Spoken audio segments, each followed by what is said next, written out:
ಮತ್ತೊಂದು breaking news ಲಭ್ಯವಾಗ್ತಾ ಇದೆ. ಹುಬ್ಬಳ್ಳಿಯ ಕರ ಸೇವಕ ಶ್ರೀಕಾಂತ್ ಪೂಜಾರಿ ಜೈಲಿಂದ ಬಿಡುಗಡೆಯಾಗಿದ್ದಾರೆ.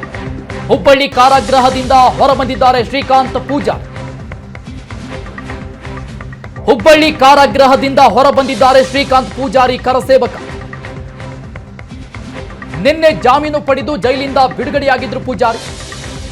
9 ದಿನಗಳಿಂದ ಹುಬ್ಬಳ್ಳಿ ಜೈಲಲ್ಲಿದ್ದಂತಹ ಶ್ರೀಕಾಂತ್ ಪೂಜಾರಿಗೆ ಜಾಮೀನು ಮಂಜೂರಾಗಿದೆ.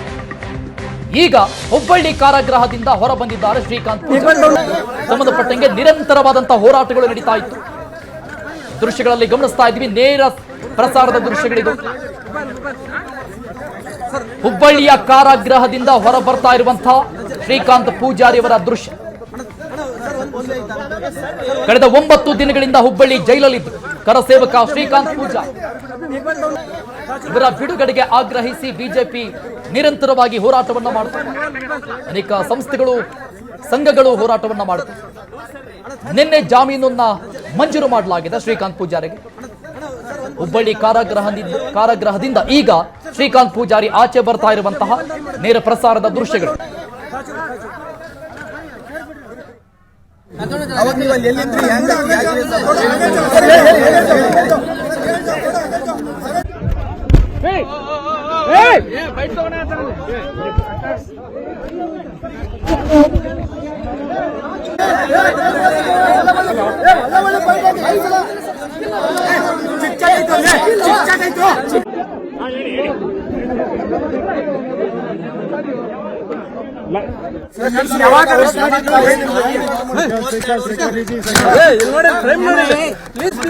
ನಾವೇನ್ ಮಾಡ್ಬೇಕು?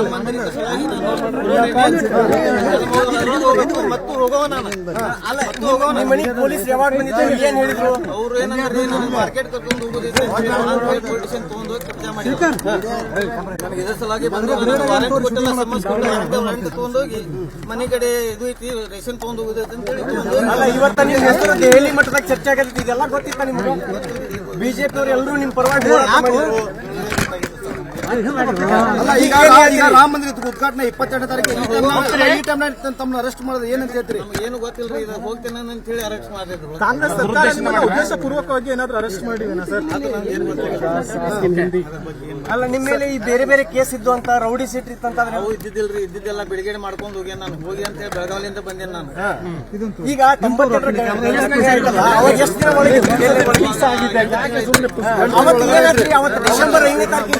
ಡಿಸೆಂಬರ್ 5ನೇ ತಾರೀಕಿಗೆ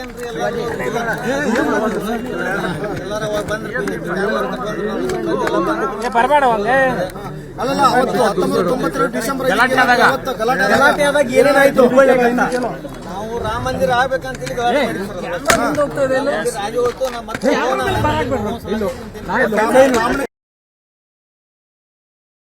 ನೀವು ಪೋಷಕರಾಗಲು ಕಾಯುತ್ತಿದ್ದೀರಾ? ಚಿಂತಿಸದಿರಿ. ಓಯಾಸಿಸ್ ಫರ್ಟಿಲಿಟಿ 90,000 ದಂಪತಿಗಳ ಜೀವನದಲ್ಲಿ ಸಂತೋಷವನ್ನು ತಂದಿದೆ. 7825893601ಗೆ ಕರೆ ಮಾಡಿ. ಅತ್ಯದ್ಭುತ ರಿಯಾಯಿತಿ ಪಡೆಯಿರಿ ಹಾಗೂ ಎಲ್ಲರಿಗೂ ಗುಡ್ ನ್ಯೂಸ್ ಕೊಡಿ.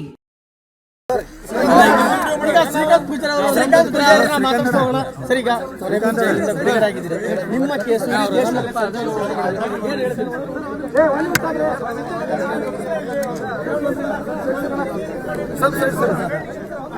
ಈ ಬಗ್ಗೆ ಇನ್ನಷ್ಟು ಡೀಟೇಲ್ಸ್ ಕೊಡ್ತಾರೆ ನಮ್ಮ ಪ್ರತಿನಿಧಿ ಗುರುರಾಜ್ ದೂರವಾಣಿ ಸಂಪರ್ಕದಲ್ಲಿದ್ದಾರೆ. ಗುರುರಾಜ್, ಸದ್ಯಕ್ಕೆ ಶ್ರೀಕಾಂತ್ ಪೂಜಾರಿ ಆಚೆ ಬಂದಿದ್ದಾರೆ.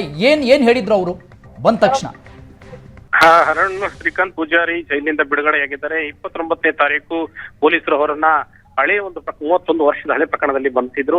ಜಾಮೀನಿನ ಮೇಲೆ ಹೊರಗೆ ಬಂದಂತ ಶ್ರೀಕಾಂತ್ ಪೂಜಾರಿ ಹೇಳಿರುವಂತದ್ದು, ಎಲ್ರಿಗೂ ನನ್ನ ನನ್ನ ಬಿಡುಗಡೆಗೆ ಶ್ರಮಿಸಿದಂತ ಬಿಜೆಪಿ ಕಾರ್ಯಕರ್ತರು, ಹಿಂದೂ ಕಾರ್ಯಕರ್ತರಿಗೆ ಎಲ್ಲರೂ ಕೂಡ ಧನ್ಯವಾದಗಳನ್ನ ತಿಳಿಸಿದ್ದಾರೆ. ಅದ್ರ ಜೊತೆಗೆ ರಾಮ ಜನ್ಮಭೂಮಿಗಾಗಿ ಅವತ್ತು ಏನು ಹೋರಾಟ ನಡೆದಿತ್ತು ಆ ವಿಚಾರವನ್ನ ಕೂಡ ಮೆಲುಕು ಹಾಕಿದ್ದಾರೆ. ಅವತ್ತು ರಾಮ ಜನ್ಮಭೂಮಿಗಾಗಿ ಹೋರಾಟ ನಡೆದಿತ್ತು. ಆ ಹೋರಾಟದಲ್ಲಿ ನಾನು ಭಾಗಿಯಾಗಿದ್ದೆ. ಆ ಕಾರಣಕ್ಕಾಗಿ ಪೊಲೀಸರು ನನ್ನನ್ನ ಏಕಾಏಕಿ ಬಂಧಿಸಿ ಕರೆ ತಂದಿದ್ರು ಅನ್ನುವಂತ ಮಾತನ್ನ ಕೂಡ ಹೇಳಿದ್ದಾರೆ. ಅಷ್ಟೇ ಅಲ್ಲ, ರಾಮ ಜನ್ಮಭೂಮಿಗಾಗಿ ನಾನು ಪ್ರಾಣ ತ್ಯಾಗ ಮಾಡ್ಲಿಕ್ಕೆ ಕೂಡ ಸಿದ್ಧ. ಇವತ್ತಿಗೂ ಕೂಡ ನಾನು ರಾಮ ಜನ್ಮಭೂಮಿಗೆ ಅಂದ್ರೆ ಜನವರಿ 22ರಂದು ನಡೆಯುವಂತ ಕಾರ್ಯಕ್ರಮದಲ್ಲೂ ಕೂಡ ಭಾಗವಹಿಸಲಿಕ್ಕೆ ತೆರಳುತ್ತೇನೆ ಅನ್ನುವಂತ ಮಾತನ್ನು ಕೂಡ ಶ್ರೀಕಾಂತ್ ಪೂಜಾರಿ ಹೇಳಿರುವಂತದ್ದು. ಈಗಷ್ಟೇ ಮಾಧ್ಯಮಗಳಿಗೆ ಅವರು ಪ್ರತಿಕ್ರಿಯೆಯನ್ನ ನೀಡಿದ್ದಾರೆ. ಅಷ್ಟೇ ಅಲ್ಲ, ಅವರನ್ನ ಸ್ವಾಗತಿಸಲಿಕ್ಕೆ ಈಗಾಗಲೇ ಬಿಜೆಪಿಯ ಶಾಸಕ ಮಹೇಶ್ ತೆಂಗಿನಕಾಯಿ ಸೇರಿದಂತೆ ಬಿಜೆಪಿಯ ಸಾಲು ಹಿಂದೂಪರ ಸಂಘಟನೆಗಳ ಕಾರ್ಯಕರ್ತರು, ಮುಖಂಡರುಗಳು ಕೂಡ ದೊಡ್ಡ ಸಂಖ್ಯೆಯಲ್ಲಿ ಈಗ ಉಪಹಾರ ಗೃಹದ ಮುಂಭಾಗದಲ್ಲಿ ಜಮಾವಣೆಗೊಂಡಿರುವಂತದ್ದು. ಶ್ರೀಕಾಂತ್ ಪೂಜಾರಿಗೆ ಮಾಲೆಯನ್ನು ಹಾಕಿ ಎಲ್ಲರೂ ಕೂಡ ಸ್ವಾಗತಿಸ್ತಾ ಇದ್ದಾರೆ. ಶ್ರೀಕಾಂತ್ ಪೂಜಾರಿ ಹೇಳುವಂತ ಅವತ್ತಿನ ಹೋರಾಟದ ಏನ್ ಭಾಗಿಯಾಗಿದ್ದ ಕಾರಣಕ್ಕಾಗಿ ನನ್ನನ್ನು ಪೊಲೀಸ್ ಬಂದಿದ್ದಾರೆ. ಎಲ್ಲ ಪ್ರಕರಣಗಳಲ್ಲೂ ಏನು ಏನು ಶ್ರೀಕಾಂತ್ ಪೂಜಾರಿ ಒಬ್ಬ ರೌಡಿ ಶೀಟರ್ ಮೇಲೆ ಕ್ರಿಮಿನಲ್ ಕೇಸ್ಗಳಿತ್ತು ಅನ್ನುವಂತ ಮಾತನ್ನ ಸರ್ಕಾರ ಹೇಳಿತ್ತು. ಆ ಎಲ್ಲ ಪ್ರಕರಣಗಳಿಂದಲೂ ಬಿಡುಗಡೆ ಪಡೆದುಕೊಂಡೇ ನಾನು ಬಂದಿದ್ದೆ, ಆದ್ರೆ ಈ ಕೇಸ್ನಲ್ಲಿ ನನ್ನನ್ನ ಪೊಲೀಸರು ಒಳಗಡೆ ಕರೆದುಕೊಂಡು ಹೋದ್ರು ಅನ್ನುವಂತ ಮಾತನ್ನ ಶ್ರೀಕಾಂತ್ ಪೂಜಾರಿ ಹೇಳಿದ್ದಾರೆ. ಇನ್ನಷ್ಟೇ ವಿವರವಾದಂತಹ ಮಾತುಗಳನ್ನ ಹಾಡಬೇಕಾಗಿದೆ.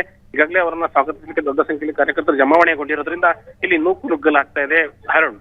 ಎಸ್ ಗುರುರಾಜ್, ಜಾಮೀನು ನೀಡಿದಂತ ಸಂದರ್ಭದಲ್ಲಿ ಏನಾದರೂ ಷರತ್ತುಗಳನ್ನ ವಿಧಿಸಲಾಯ್ತಾ ಹೇಗೆ? ಅರುಣ್, ನಿನ್ನೆನೆ ಏನು ನ್ಯಾಯಾಲಯ ಹುಬ್ಬಳ್ಳಿಯ 1ನೇ ಹೆಚ್ಚುವರಿ ಜಿಲ್ಲಾ ನ್ಯಾಯಾಲಯ ಇವರಿಗೆ ಜಾಮೀನನ್ನ ಮಂಜೂರು ಮಾಡಿತ್ತು. ಆದ್ರೆ ಆ ಜಾಮೀನು ಪ್ರೊಸೆಸ್ ಏನಿತ್ತು, ಆದೇಶ ಪ್ರತಿ ಜೈಲು ಸಿಬ್ಬಂದಿ ಕೈ ಸೇರ್ಲಿಕ್ಕೆ ವಿಳಂಬವಾಗಿತ್ತು. ನಿನ್ನೆ ಸಂಜೆ ಆಗಿದ್ರಿಂದ ಅದು ಸಾಧ್ಯವಾಗಿರಲಿಲ್ಲ. ಇವತ್ತು ವಕೀಲರು ಇಬ್ಬರು ಅಂದ್ರೆ ಪ್ರತಿಯೊಬ್ಬರಿಗೆ 1 ಲಕ್ಷದ ಶ್ಯೂರಿಟಿ ಬಾಂಡ್ ಗಳನ್ನ ಕೊಟ್ಟು ಹಲವಾರು ಷರತ್ತುಗಳನ್ನ ನ್ಯಾಯಾಲಯ ವಿಧಿಸಿದೆ. ಪೊಲೀಸರು ಕರೆದಾಗ ಬರಬೇಕು, ನ್ಯಾಯಾಲಯಕ್ಕೆ ವಿಚಾರಣೆ ಹಾಜರಾಗಬೇಕನ್ನುವಂತ ಷರತ್ತುಗಳನ್ನ ವಿಧಿಸಿ ಶ್ರೀಕಾಂತ್ ಪೂಜಾರಿಗೆ ಜಾಮೀನನ್ನು ನೀಡಿರುವಂತದ್ದು. ಈಗಾಗಲೇ ಶ್ರೀಕಾಂತ್ ಜಾಮೀನು ಪಡೆದುಕೊಂಡು ಏನಂತ ಹೇಳಿದ್ರೆ ಜೈಲಿನಿಂದ ಹೊರಗಡೆ ಬಿಡುಗಡೆಯಾಗಿ ಬಂದಿದ್ದಾರೆ. ಇನ್ನು ಮುಂದಿನ ಕಾನೂನು ಪ್ರಕ್ರಿಯೆ ಹೋರಾಟ ನಡೆಯುತ್ತೆ. ಅಷ್ಟೇ ಅಲ್ಲ, ಶ್ರೀಕಾಂತ್ ಪರವಾಗಿ ವಾದಿಸಿದಂತ ವಕೀಲರು ಸಂಜೀವ್ ಬಡಸ್ಕರ್ ಅವರು ಹೇಳ್ತಾ ಇದ್ರು, ಈ ಪ್ರಕರಣದ ಕ್ವಾಶಿಗೆ ಕೂಡ ನಾವು ಹೈಕೋರ್ಟ್ ನಲ್ಲಿ ಅರ್ಜಿಯನ್ನು ಸಲ್ಲಿಸೋಣ ಅನ್ನುವಂತ ಮಾತನ್ನು ಕೂಡ ಈಗಾಗಲೇ ಸ್ಪಷ್ಟಪಡಿಸಿದ್ದಾರೆ. ಹಾಗಾಗಿ ಈ ಒಂದು ಪ್ರಕರಣದಲ್ಲಿ 1992 ಡಿಸೆಂಬರ್ 5ರಂದು ಏನು ಹುಬ್ಬಳ್ಳಿಯ ಶಹರ ಠಾಣೆಯಲ್ಲಿ ದಾಖಲಾದಂತಹ ಗಲಭೆ ಪ್ರಕರಣಕ್ಕೆ ಸಂಬಂಧಪಟ್ಟಾಗೆ ಕಾನೂನು ಹೋರಾಟ ಮುಂದುವರಿಯುತ್ತೆ.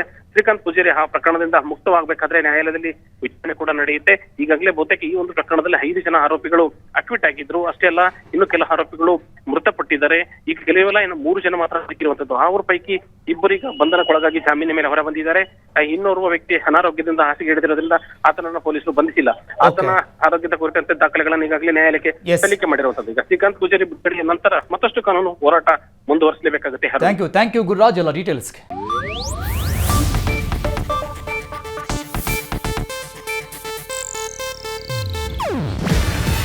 ಇದು ಏಷ್ಯಾನೆಟ್ ನ್ಯೂಸ್ ನೆಟ್ವರ್ಕ್ ಪ್ರಸ್ತುತಿ. ನೀವು ನೋಡ್ತಿದ್ದೀರಾ ಏಷ್ಯಾನೆಟ್ ಸುವರ್ಣ ನ್ಯೂಸ್.